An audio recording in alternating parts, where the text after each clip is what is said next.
Ayan guys, bumili ako ng, yan, ni-request ni Mariko ang ating ebi siya sa Nihongo. So shrimp siya sa English. So ang bala ko ngayong gawin is, ang lulutuin ko ay, gusto ko sanang, kasi gusto rin niya yung sinigang na shrimp. And ayan yung ilalagay ko na veggie.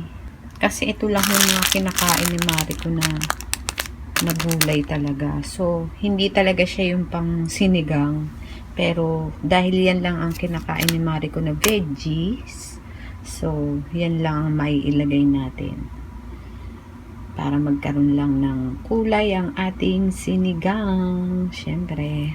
Pero, okay din sana yan. Fry. Tempura. So, let's start.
Done cooking. Let's eat, guys.